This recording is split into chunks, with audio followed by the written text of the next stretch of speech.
Anthony Joshua is guaranteed coming back. And it's probably the worst decision for Matchroom, The Zone, Eddie Hearn, and Anthony Joshua. Why they're bringing him back into boxing makes no sense. And I've already made a video that Anthony Joshua is finished. There's nothing he can do. There's no winning more titles. I don't even think he can beat Moses Atama. He definitely can't beat Usyk. Well, who else is in line? Joseph Parker, Ajit Caballel, Martin Bakoli, Zheli Zhang. There's also Torres. I don't think he's beaten any of the upcoming prospects or any of like the gatekeepers right now from Undisputed. And they're still choosing to bring him back in 2026. They chose Tyson Fury, which is an amazing opponent. They're both falling off. They both were some British UK legends or whatever. And I guess that would be big in whatever what's that big UK stadium? Oh, I don't know.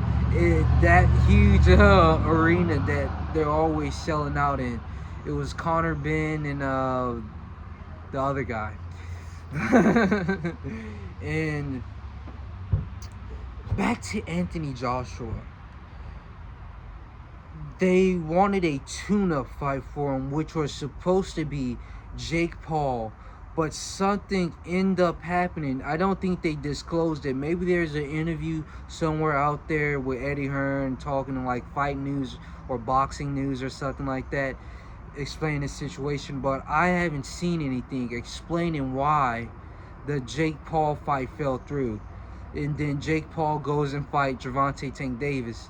But from what it looks like, it was Anthony Joshua and Eddie Hearn that didn't want to fight Jake Paul, because Jake Paul didn't want to fight Gervonta Davis, because Gervonta Davis fell off with the Lamont Roach fight.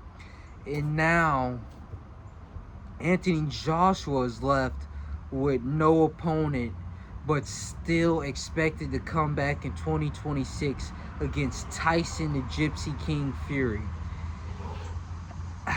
I personally think they should just skip all the tune-ups, skip whatever they had planned for them to fight before, and just fight each other. That's probably the best thing, because it always goes south. Each and every time there's a tune-up fight, it always goes south. It's 100% going to go south for Anthony Joshua. Anthony Joshua, he isn't there anymore. I kind of saw it in the Wallen fight, where he's a very like stiff his muscles are all tensed and tight, and there's nothing like fluid about him. There's not any like movement. He feels like he's stuck in place. When he was fighting Daniel Dubois, there was like, even how he punched, there's this weird line. It's like that. And so Daniel Dubois was able to just counter him so easily, because not only was he moving so stiff, his legs so like static. I don't even know how to explain him. He's just like Mike. Did you watch Mike Tyson versus Jake Paul? I watched a few rounds. I didn't watch the whole thing, but he had the same mannerisms, the same like movement of 60-year-old Mike Tyson. Oh, he just couldn't move at all.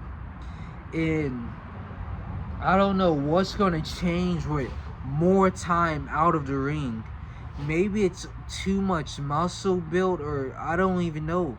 I have no solution to this problem but retirement. But they don't want to retire him. And so we're left with a tune-up fight against who knows? Maybe they bring back Francis Ngannou for a rematch. Maybe Francis wants to go and make another big bag for his family or something. But if he goes against Tyson Fury didn't really look too bad. At least in my opinion. He didn't look as off the wagon as Anthony Joshua did in that Daniel Dubois fight. He looked more like he didn't look 60 years old in the fucking ring. That's all I can say. He didn't look like an old man dying with each step he took, with each punch he thrown. So, not too much to say on this situation besides fucking retire. What are you doing?